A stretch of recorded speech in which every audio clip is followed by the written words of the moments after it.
नमस्कार. आज आपण अन्नाची कार्य पाहणार आहोत. त्याआधी अन्न म्हणजे काय?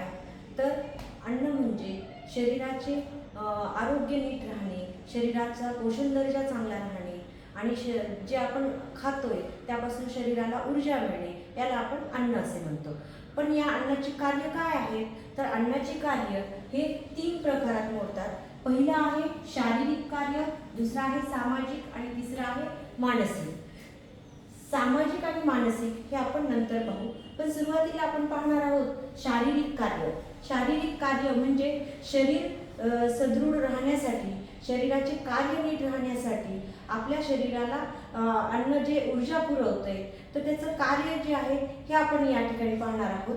तर पहिलं आहे कार्यशक्ती पुरवणे. कार्यशक्ती पुरवणे म्हणजे शरीराच्या ऐच्छिक किंवा अनैच्छिक क्रिया पार पाडण्यासाठी शरीराला कार्यशक्तीची गरज असते आणि ही कार्यशक्ती आपल्याला अन्नापासून मिळत असते. ऐच्छिक म्हणजे ज्यापासून आपण इच्छेनुसार या क्रिया करत असतो, जसं की चालणे, उठणे, पळणे, धावणे, या क्रिया आपल्या हातात असतात, म्हणून याला आपण ऐच्छिक क्रिया म्हणतो. आणि अनैच्छिक क्रिया म्हणजे ज्या आपल्या इच्छा असो किंवा नसो पण ह्या शरीरामध्ये घडत असतात. उदाहरणार्थ आपण जर पाहिलं तर हृदयाचे स्पंदन असेल, रक्ताभिसरण असेल, पापण्यांची उघडझाप असेल, या गोष्टींना आपण अनैच्छिक क्रिया असे म्हणतो. आणि या सर्व ऐच्छिक आणि अनैच्छिक क्रिया चालवण्यासाठी कार्यशक्तीची आपल्याला गरज असते आणि ही कार्यशक्ती आपल्याला अन्नामधनं मिळत असते. दुसरं आहे शरीर बांधणी. शरीर बांधणी म्हणजे शरीराची वाढ होण्यासाठी, शरीराच्या पेशी निर्मितीसाठी आपल्याला अन्नाची गरज असते. उदाहरणार्थ जर आपण पाहिलं तर दुग्धसर्जन काळामध्ये किंवा गर्भावस्थेमध्ये स्त्रियांना बाळाची वाढ करायची असते, बाळांना दूध द्यायचं असतं.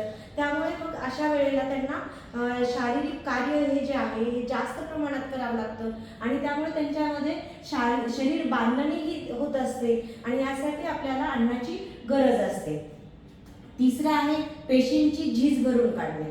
पेशींची झीज म्हणजे आपण ह्या ज्या ऐच्छिक आणि अनैच्छिक क्रिया करत असतो, तर या क्रिया करत असताना ऊर्जेची कमतरता जर भासत असेल तर आपल्या पेशी ह्या काय होत असतात, नष्ट पावत असतात आणि या पेशी परत चालू करण्यासाठी किंवा नवीन तयार करण्यासाठी आपल्याला पेशींची झीज भरून काढण्यासाठी अन्नाची गरज असते आणि ती आपल्याला शारीरिक कार्यांमध्ये आपल्याला पाहायला मिळते.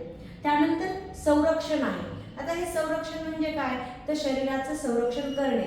कुठल्या पद्धतीने? जसं की प्रतिकार शक्ती वाढवणे शरीरातनं. आपण पाहिलं करोना पिरियडमध्ये प्रतिकार शक्ती जर कमी झालेली असेल तर त्या व्यक्तींना करोना पटकन होत होता आणि अशा वेळेला आपण पाहिलं की त्यांना आपण कार्यशक्ती वाढवण्यासाठी किंवा मग त्यांचं संरक्षण होण्यासाठी, इम्युनिटी पॉवर वाढवण्यासाठी आपण अन्नाचे एक इम्युनिटी बूस्टर डोस आपण त्याच्यामध्ये घेतलेले आहेत आणि याच पद्धतीने ते आपण अन्नाद्वारे सुद्धा घेऊ शकतो. म्हणजे शरीराचं संरक्षण करण्यासाठी आपल्याला अन्नाची गरज आहे. त्यानंतर जर पाहिलं तर 5वा आहे क्रियांचे नियमन. क्रियांचे नियमन म्हणजे काय? तर शरीरामध्ये हृदयाचे ठोके हे ठराविक अंतराने होत असतात आणि ह्या नियमनामध्ये ह्यांचं सतत नियमन चालू ठेवणे किंवा आपल्या शरीराचं तापमान कायम राखणे हे कार्य हे अन्नाद्वारे होत असते आणि त्यामुळे आपल्याला अन्नाची गरज आहे. तर अशा रीतीने आपण यावेळेस अन्नाची शारीरिक कार्य पाहिलेली आहे आणि आता आपण पुढच्या ह्याला सामाजिक आणि मानसिक कार्य पाहू. नमस्कार.